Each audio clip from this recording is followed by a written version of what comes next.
Assalamualaikum warahmatullahi wabarakatuh. Salam guru penggerak. Bapak Ibu guru, pada kesempatan ini saya akan memaparkan hasil tugas dari modul 1, yaitu demonstrasi kontekstual. Pemikiran filosofi Ki Hajar Dewantara. Ki Hajar Dewantara adalah seorang aktivis pergerakan kemerdekaan, kolumnis, politisi, dan pelopor pendidikan bagi kaum pribumi sejak zaman penjajahan Belanda. Kiprahnya dalam memajukan anak bangsa membuat hari lahirnya dijadikan Hari Pendidikan Nasional. 1. Menuntun anak mencapai kodrat. Pendidikan itu hanya suatu tuntunan di dalam hidup tumbuhnya anak-anak kita. Artinya bahwa hidup tumbuhnya anak itu terletak di luar kecakapan atau kehendak kita kaum pendidik. Ki Hajar Dewantara menjelaskan bahwa pendidikan yaitu menuntun segala kodrat yang ada pada anak-anak agar mereka dapat mencapai keselamatan dan kebahagiaan yang setinggi-tingginya, baik sebagai manusia maupun sebagai anggota masyarakat. Jadi dalam proses menuntun anak diberi kebebasan, namun pendidik sebagai pamong dalam memberi tuntunan dan arahan agar anak tidak kehilangan arah dan membahayakan dirinya.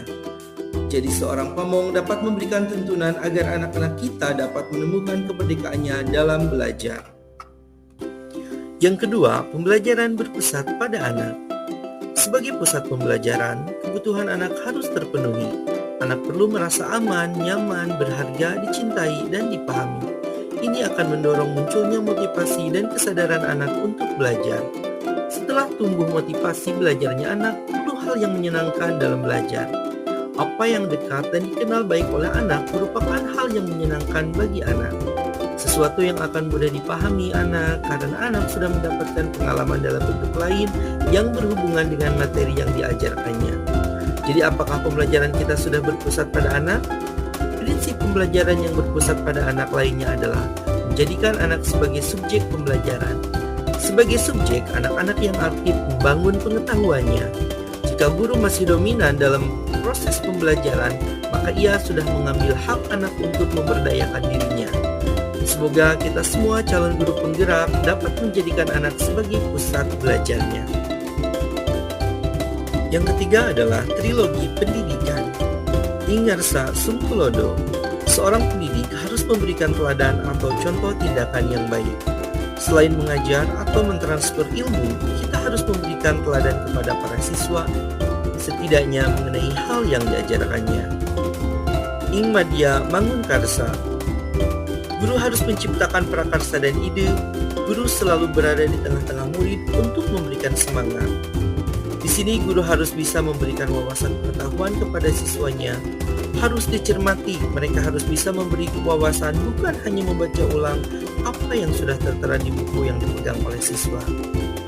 Kemudian Tutpuri Handayani. Inilah tugas utama guru yang harus pula dilakukan, yaitu sebagai motivator. Bagaimana para pendidik bisa menumbuhkan atau merangsang serta mengarahkan setiap kompetensi yang dimiliki siswa merupakan hal yang harus dipikirkan. Harapannya mereka dapat memanfaatkan potensinya secara tepat, sehingga lebih tekun dan semangat dalam belajar untuk menggapai cita-cita yang diinginkannya. Nah, ayo Bapak Ibu guru, semangat guru, kunci kebahagiaan anak. Pendidikan berarti daya upaya untuk memajukan budi pekerti, karakter, kekuatan batin, pikiran atau intelek, dan jasmani anak-anak harus selaras dengan alam dan masyarakatnya. Demikianlah yang dapat saya sampaikan. Lebih dan kurang saya mohon maaf. Wabillahi taufiq wal hidayah. Wassalamualaikum warahmatullahi wabarakatuh.